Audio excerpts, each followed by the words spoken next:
In episode 29, we took a look at Archer's Brigade of Heth's Division of A.P. Hill's 3rd Corps on July 1st, 1863, as they made their way from Cashtown towards Gettysburg.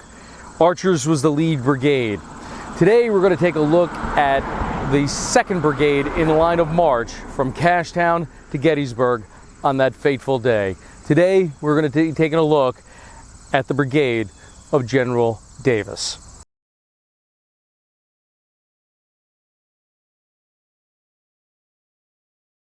Hello, and welcome back to my channel, Civil War Reports. I am your War of the Rebellion reporter, Brian Thomas Kopak, and today we're going to be basically following up from episode 29, where we looked at Archer's Brigade, and we're going to be taking a look at the 2nd Brigade in line of march to Gettysburg, and that belonged to General Davis.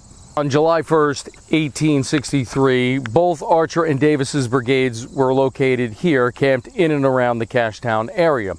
One regiment from Davis's brigade, the 2nd Mississippi, I've already mentioned in my episode about General John Buford on June 30th. The 2nd Mississippi, which belonged to Davis's brigade, on June 30th was about 8 miles south of Cashtown in Fairfield, and it was that regiment that General Buford ran into on June 30th. So at some point on the 30th, the 2nd Mississippi was recalled to here, the Cashtown area, and Davis's brigade consisted of 4 regiments. I've already mentioned the 2nd Mississippi, also was the 42nd Mississippi, the 55th North Carolina. Those 3 regiments would march on to Gettysburg, but there was another regiment that stayed behind. Let's talk about them. So one regiment did not join the rest of the brigade in the march towards Gettysburg, and that was the 11th Mississippi. On the morning of July 1st, it was decided that the 11th Mississippi would stay behind on the hills above Cashtown to guard the wagons. Okay, I'm standing here along modern day old Route 30. This would have been the road that would have led you, the Chambersburg Pike, from Cashtown into Gettysburg. It was decided that the 11th Mississippi would stay behind and guard the wagons on the heights above Cashtown, which leads me to believe that General Davis was under the impression that they were going to Gettysburg, but they really weren't going to be staying there. They were just going to gather supplies and come on back. And I'm sure on the morning of July 1st, General Davis was probably at some point in time wishing he had the 11th Mississippi with him. So before we begin our journey into Gettysburg, let's just take a quick look at who General Joe Davis was. Well, Joseph Robert Davis was born on January 12th, 1825 in Louisiana. Now, he did not attend West Point, but he studied at the University of Miami and became a lawyer. And just prior to the opening of hostilities during the American Civil War, he did serve in the Mississippi State Senate. He was also the nephew of a very famous Confederate. Yes, his uncle was Confederate States of America President Jefferson Davis. So Davis's men followed the same line of march that Archer's men did. And as they got closer to Gettysburg, they deployed one brigade on one side of the road and the other on the opposite side of the road. So as they got closer to Gettysburg, Archer's men would be on the right side of the Chambersburg Pike, and Davis would deploy his men to the left side of Chambersburg Pike. Now, Davis's after-action report does not mention whether or not he formed his brigade up west of Willoughby Run or after crossing the Willoughby Run and formed them up on the east side. But we do know this. In terms of how the brigade was deployed, it was deployed in the following manner. The 42nd Mississippi was deployed on the right with its right flank basically hugging the Chambersburg Pike. In the center was the 2nd Mississippi, and on Davis's left, he placed the 55th North Carolina. Now, as per Davis's after-action report, he does state that he formed them in line of battle at about 10:30 in the morning, deployed skirmishers in the front, and the brigade came in ready for the attack. As mentioned in episode 29, although Davis's brigade was second in line, they actually went into battle first because, as I previously mentioned, Archer, when he marched in, halted just west of Willoughby Run to basically find out where his supports would be. And that delayed time in getting into battle. So although Davis was second in line of march, they actually met the enemy first. Okay, so let's take a look at the area in which Davis's brigade fought over. I'm currently standing on the bridge for the railroad cut. Right in front of me is the monument to the 14th Brooklyn, and they will come into play in a little bit. Later on in the day, they do run in the Davis's brigade, and you can see the Chambersburg Pike off to my left. And so this is the area in which the 42nd Mississippi would have been coming in towards the town. In front of me is Seminary Ridge. Now, unfortunately, Davis's brigade does not get the recognition that I feel it deserves. They're kind of overshadowed by Archer's brigade, and well, let's face it, it wasn't a member of Davis's brigade that killed John Reynolds. That honor would go to somebody from Archer's brigade. It wasn't Davis's brigade that took on the Iron Brigade, but nevertheless, they did take on some heavy hitters from the 1st Corps. Let's take a look at the other 2 regiments in Davis's brigade. Okay, I'm now basically standing in the center of the bridge that goes over the railroad cut, and this would have been the area, and also off to my right, the area where the 2nd Mississippi would have been coming in towards Seminary Ridge from. At the time, the railroad cut, the railroad was unfinished. There was no tracks here at the time, but the cut had been made. And this area is going to prove very pivotal. This cut is going to be made famous towards the end of the fighting for Davis's brigade here on July 1st. And finally, the 3rd Regiment of Davis's brigade that was present here in Gettysburg on July 1st. The 55th North Carolina would have been fighting off in the distance over there. That's where they would have been coming in from, and that's where they would meet resistance from the 1st Corps of the Army of the Potomac. Let's take a look at the fighting that ensued in and around this area that Davis's brigade ran into.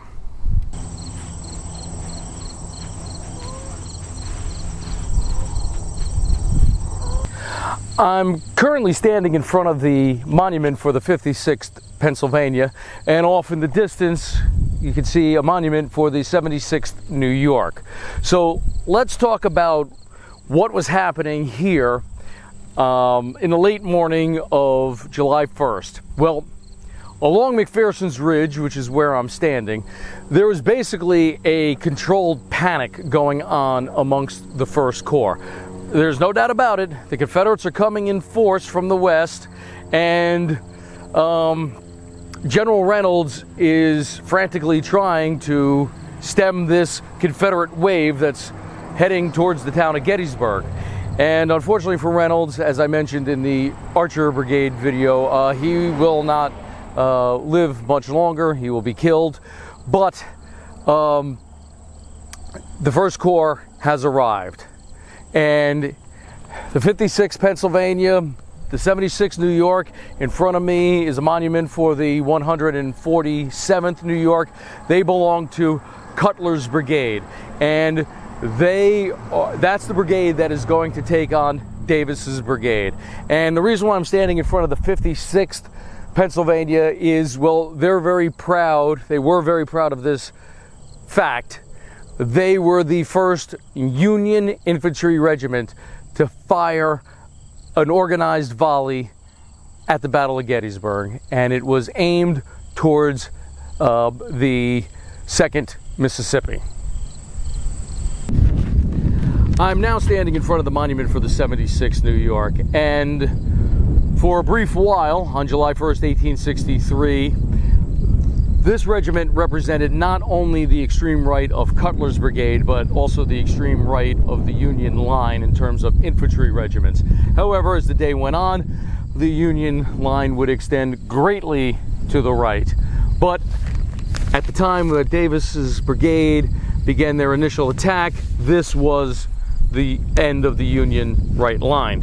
So Cutler's Brigade was 6 regiments strong, but like Davis's brigade, they'd be 1 regiment short, as the 7th Indiana was detailed that morning to also guard wagons. So Cutler would have 5 regiments here at Gettysburg, and they were the 76th New York, the 56th Pennsylvania that we also were in front of, the 147th New York, which I mentioned previously, also the 95th New York, which part of that was recruited in my home county of Rockland, New York, and also the 84th New York, which never really went under that designation. They were much prouder of their state militia designation, the 14th Brooklyn. So the area behind me is basically the area in which the 55th North Carolina came into battle. Looking at maps and reading both primary and secondary sources, it appears the 55th got dislodged a little bit from the 2nd Mississippi on its right. Thus, it came in to the battle from a northwesterly direction, hitting the 76th New York, causing the 76th to refuse its right, basically bent the right portion of that regiment back into like an L-shaped position to try to keep the 55th North Carolina from getting to Seminary Ridge. General Buford's cavalry had 1 battery of artillery assigned to it, and that was Lieutenant Califf's battery, consisting of 6 cannon, all 3-inch ordnance rifles. And they began to withdraw 4 of those guns, and Hall's battery went into position just a little bit west of Seminary Ridge. The last of Cutler's 3 regiments to get in line north of the railroad cut was the 147th New York. So after the 55th North Carolina and the 2nd Mississippi forced the 76th New York and 56th Pennsylvania to withdraw, that left only 1 regiment here north of the railroad cut at that time of day, the 147th New York. And just like the 76th New York, they too would refuse their right in an effort to keep this ground north of the railroad cut in Union hands. However, 1 regiment alone was not going to stop those 2 regiments of Davis's brigade. So what ends up happening is this area does get under the control for a brief while of Davis's brigade, and they are going to try to sweep south in an effort to drive the other Union troops off of McPherson's Ridge. Let's see what happens. I am now standing along the northern bank of the railroad cut.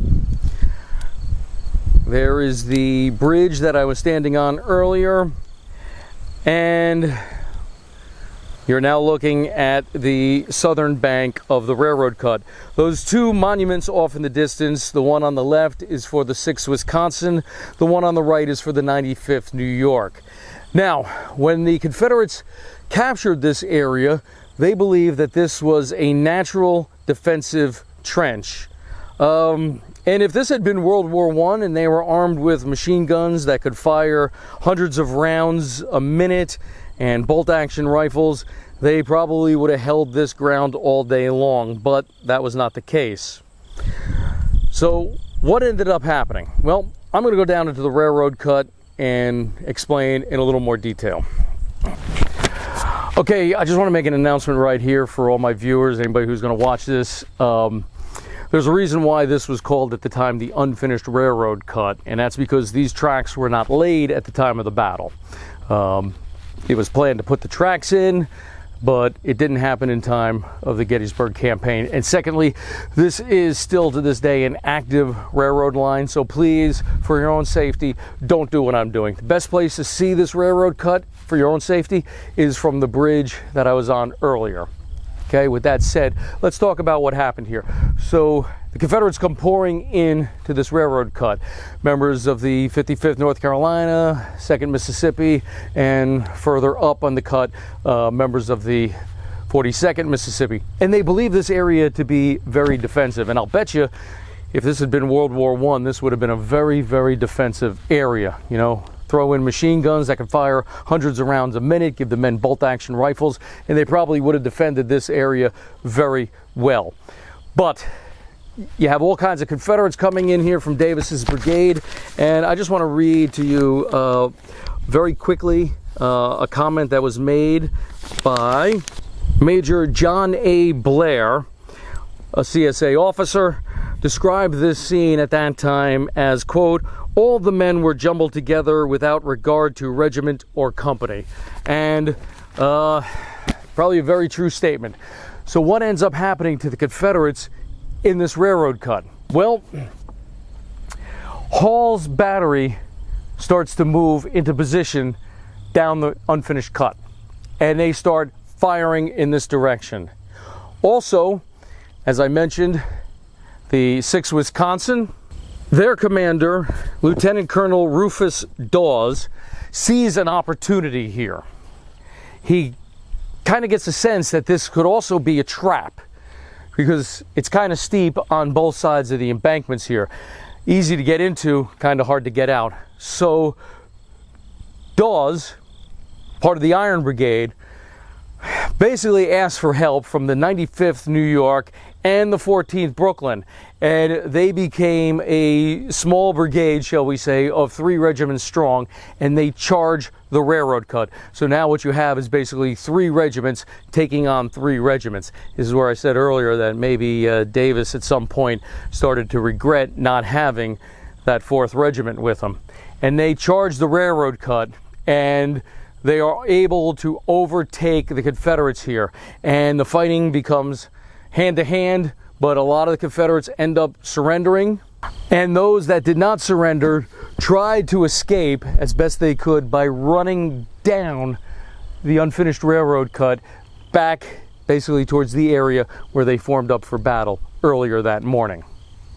The 6th Wisconsin, along with the help of the 95th New York and the 14th Brooklyn, were able to push Davis's men out of the railroad cut and send them back to the area in which they formed up. I believe that even if that event did not occur and they were able to hold the railroad cut, they would have had to either retreat on their own or been left out here waiting for reinforcements. Because as you can see in the background there is McPherson's barn, and that's really about as far as Archer's brigade got, give or take, you know, just using that as a landmark. So Davis, only 3 regiments strong, again his 4th one was left back in Cashtown, probably would have had no choice anyway, because the Union Army was coming on too strongly and reinforcements for him seemed to be rather delayed. So it was probably best now for the rest of Davis's brigade to retreat and go back to where they formed up from. Had the battle ended there, because after this action here we got into what was being known as the noontime lull, had it ended there, had Heth just licked his wounds and headed back to Cashtown, he could have gone back with this knowledge. One, he avoided a general engagement, which was General Lee's overall plan until the Army could reconcentrate somewhere in the Cashtown or Gettysburg area. They would have decapitated the 1st Corps by killing its Corps commander, General Reynolds, and they would have been armed with the information knowing that the First Corps, at least the First Corps, if not the entire Army of the Potomac, was in the Gettysburg area, and allowed Lee to develop a plan of defense or an attack plan that was best suit General Lee's overall strategy, but that did not happen. I'd also like to point out that in 1998, some tourists found the skeletal remains of what turned out to be a soldier from Davis's brigade right here at the railroad cut. Thank you for watching. For Civil War Reports, I am your War of the Rebellion reporter. Until next time, again, thank you for watching. And if you like what you saw today, please hit the subscribe button. Give a thumbs up. Also, notify your friends. Let them know about this channel and ask them to subscribe as well. If you like, you may leave a question or a comment below, and perhaps I will answer your question in a future episode of Civil War Reports. Until next time, please keep the history alive.